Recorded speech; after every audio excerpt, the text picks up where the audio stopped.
Gostaria de fazer uma pergunta para você, se você sabe qual é o maior pecado. Por nascimento, somos pecadores e nossa conduta condiz com nosso título de pecador. Há muitos cavalheiros neste mundo que ocultam seus pecados e não admitem que são pecadores. Mas isso não significa que não sejam. Somente significa que estão disfarçados como pessoas sem pecados. Somos pecadores por nascimento e nossa profissão e procedimento é cometer pecados. Permita-me repetir que não é porque pecamos que nos tornamos pecadores. Pelo contrário, por sermos pecadores é que pecamos. O fato de sermos pecadores é que nos leva a pecar. Quem pode pecar, prova que é pecador. Sobre os pecados que pecadores cometem, prefiro não listá-los em detalhes, como muitos têm feito. Gostaria apenas de brevemente mostrar o pecado do homem. Tanto no Novo Testamento como no Antigo Testamento, existem alguns pecados que se destacam de modo especial. No Antigo Testamento, um pecado que se destaca de modo especial é o de não amar a Deus. No Novo Testamento, há também um pecado que se destaca de modo especial, que é o de recusar-se a crer no Senhor Jesus como seu Salvador, todo o suficiente. Quando a Bíblia diz que o homem está condenado e tornou-se pecador aos olhos de Deus, não quer dizer que ele cometeu uma multidão de pecados, os quais acarretaram a ira de Deus. Pecados tais como homicídio, fornicação, orgulho, libertinagem, prostituição, o vício do jogo e outros tipos de pecados imundos e ocultos. Isto não é o que a Bíblia enfatiza. O que a Bíblia considera sério é o problema que se levantou entre o homem e Deus. O fim da lei é amor ao Senhor nosso Deus de todo o coração, de toda a alma e de todo o entendimento e de toda a força. Isto está registrado em Mateus capítulo 22, versículos 36 a 37, Marcos capítulo 12, versículo 30. Assim a questão não é se alguém roubou dos outros ou se cometeu homicídio ou planejou um incêndio. A questão não está nas concupiscências ou pensamentos ou palavras. Pelo contrário, a questão é o problema do relacionamento entre o homem e Deus. Dentre todos os pecados, há um que encabeça a lista. Este pecado introduz todos os demais. Por meio dele, todos os outros se sucederam. A Bíblia diz que o pecado entrou no mundo por um só homem. Romanos capítulo 5, versículo 12. Quero perguntar-lhes qual foi o pecado que este homem cometeu no início. Foi fornicação, roubo, homicídio, incêndio criminoso? Não havia coisas semelhantes no Éden. Todas as coisas malignas, imundas ou terríveis que ocorrem no mundo hoje tiveram origem naquele incidente único envolvendo Adão. O que fez Adão, então? Adão não assassinou, não cometeu fornicação. Ele não cometeu nenhum dos pecados malignos e sujos do mundo de hoje. O pecado que Adão cometeu foi simplesmente, se posso dizer, ou talvez simples, também se posso dizer, Adão achou que Deus estava escondendo algo dele. Ele pensou que se comesse do fruto daquela árvore que Deus proibiu, seria como Deus. O pecado que Adão cometeu foi, na verdade, um problema que se desenvolveu entre ele e Deus. Deus esperava que Adão permanecesse em sua posição.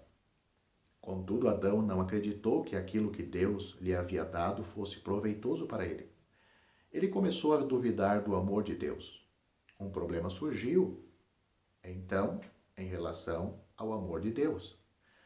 Adão não cometeu muitos pecados nesse incidente. Ele não se envolveu em jogatinas, não olhou para coisas malignas nas ruas, não leu livros malignos. O pecado de Adão foi um problema que surgiu entre ele e Deus. Em decorrência disso, todos os tipos de pecados se sucederam. Os pecados são segundo a sua espécie, e todos eles vêm um após o outro. Entretanto, o primeiro pecado não é o que imaginamos. O primeiro pecado foi o único pecado no Antigo Testamento, o de não amar a Deus. Depois que se desenvolveu um problema entre o homem e Deus, os problemas entre os homens começaram a aumentar. No Jardim do Éden surgiu um problema dentro do homem. Depois, fora do Jardim do Éden, o irmão mais velho assassinou o mais jovem e todos os tipos de pecados se seguiram. Portanto, vemos que os pecados não começaram de maneira séria. Se nós vamos classificar pecados e suja, como poderíamos imaginar, a Bíblia mostra-nos que os pecados começaram com algo muito simples. Mas, na verdade, o primeiro pecado foi o mais sério, um problema entre o homem e Deus. Quando examinamos o Novo Testamento, vemos o Senhor Jesus dizendo muitas vezes que o que crê tem a vida eterna. Muitas vezes o Senhor Jesus disse isto. Quem crê nele, quem crê no Filho, que estava falando dele. Note, por exemplo, no Evangelho de João, capítulo 3, versículo 15 e o 16, versículo 36, capítulo 5, versículo 24, capítulo 6, versículo 40, versículo 47 e capítulo 11, versículo 25. Provavelmente exista 50 ou mais passagens nas quais o Senhor Jesus afirma que quem crê tem a vida eterna. Quem serão então os que vão perecer? Serão os assassinos que irão para o inferno? Serão os fornicadores que irão perecer? São os que têm pensamentos imundos e conduta inadequadas ou são os que irão para a perdição, para o inferno? Não necessariamente, com certeza eles irão. O Evangelho de João diz-nos repetidamente que os que não creem serão condenados. João capítulo 3, versículo 16 e versículo 18. Os que não creem sempre têm sobre eles a ira de Deus. João capítulo 3, versículo 36. O Senhor Jesus disse que o Espírito Santo veio para convencer o mundo do pecado, da justiça e do juízo. João capítulo 16, versículo 8. Por que do pecado? Será porque você tem ido ao cinema ultimamente? Seria porque você tem feito apostas ultimamente? Seria porque você assassinou alguém ou provocou um incêndio? Não necessariamente. A Bíblia diz que convencer do pecado porque não crê em mim. Não crê no Senhor Jesus. João capítulo 16, versículo 9. A maior dificuldade que encontramos hoje é que a imundícia nós consideramos pecado, mas não damos muita atenção à palavra do Senhor para vermos o que Deus considera pecado. O Senhor disse que quem não crê já está condenado. O motivo de o homem cometer pecados é que ele não tem um relacionamento adequado com o Senhor Jesus. No Antigo Testamento, quando o homem deixou de ter um relacionamento adequado com Deus, todos os tipos de pecados foram cometidos. No Novo Testamento, quando o homem deixa de ter um relacionamento adequado com o Senhor Jesus, é que todos os tipos de pecados são cometidos. Aqui residem todos os problemas. Enquanto está atento a essa mensagem, você pode achar que, apesar de eu ter provado que você é um pecador, na verdade você não cometeu muitos pecados. Mas ninguém no mundo pode dizer que não cometeu o pecado de não amar a Deus. Tampouco existe alguém no mundo que possa dizer que não cometeu o pecado de não crer no Senhor Jesus. Por isso ninguém pode dizer que não é um pecador. Você se lembra, ou já leu, ou talvez deverá ler, Lucas capítulo 15. Ali há um filho pródigo e seu pai.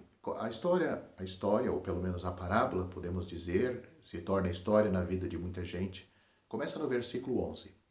O filho pródigo deixou o pai e desperdiçou a herança que recebeu. Mas quando o filho pródigo tornou-se pródigo? Ele era pródigo quando tinha muito dinheiro em seu bolso e vivia prodigamente em uma terra distante? Ou tornou-se pródigo somente após ter gastado tudo o que possuía e começou a passar fome, desejando tratar-se ou fartar-se e alimentar-se da comida dos porcos? Quando este filho mais novo se tornou pródigo? Na verdade, este filho tornou-se um pródigo no dia em que deixou a casa de seu pai. Antes mesmo de gastar um centavo, ele já era um pródigo. Ele não se tornou um pródigo somente após ter gastado tudo o que tinha e estar alimentando os porcos e a si mesmo com as alfarrobas, e enquanto suas vestes estavam rasgadas e seu estômago vazio. Ele tornou-se pródigo. Ele tornou-se um pródigo no momento em que deixou a casa de seu pai. Deixe-me fazer-lhe uma pergunta. Suponha que o filho mais novo não tivesse gasto nenhum dinheiro quando estava fora. Em vez disso, suponha que ele tivesse ganho muito dinheiro, feito negócios, fortuna e se tornado até mesmo mais rico do que seu pai. Teria sido ele ainda um pródigo? Sem dúvida que sim. Aos olhos de seu pai, ele ainda teria sido um pródigo. Hoje há um conceito muito forte que deve ser tirado da nossa mente. Achamos que por falhar em fazer o bem, o homem torna-se um pecador. Isto está totalmente errado. Desde que um homem tenha se apartado de Deus, ele é um pecador. Mesmo que seja um homem 10 vezes mais moral que outros, tão logo esteja apartado, afastado de Deus, ele é um pecador. Ou seja, sem a salvação, sem este pecador ter crido no Senhor Jesus como seu Salvador, ele está perdido. Você deve lembrar-se, portanto, de que, como cristãos, podemos executar todos os serviços exteriores que há para serem feitos e podemos cumprir todos os deveres exteriores que devam ser cumpridos. Podemos orar como sempre fizemos, podemos ler a Bíblia e frequentar as reuniões da igreja como sempre fizemos. Podemos fazer tudo o que sempre fazemos e podemos até fazer mais. Contudo, se existe um problema entre nós e Deus, estamos pecando.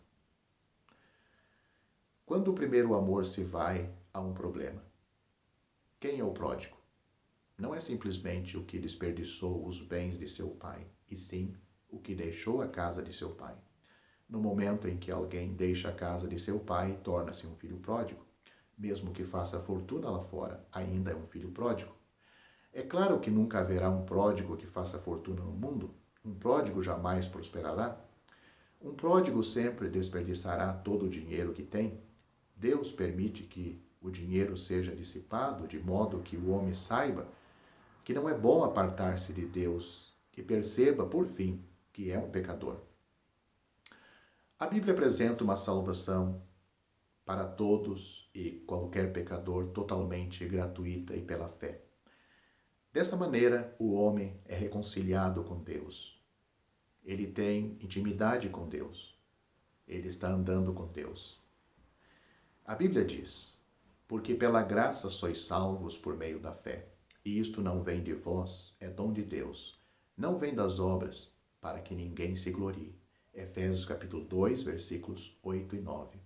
Esta é uma palavra fiel e digna de toda aceitação, que Cristo Jesus veio ao mundo para salvar os pecadores. 1 Timóteo capítulo 1, versículo 15. Já estão disponíveis para leitura os comentários do Novo Testamento e do Antigo Testamento de João Nelson Darby. Estão nos formatos de livro, e-book, também aplicativo para o celular Android. Visite o nosso site www.palavrasdoevangelho.com.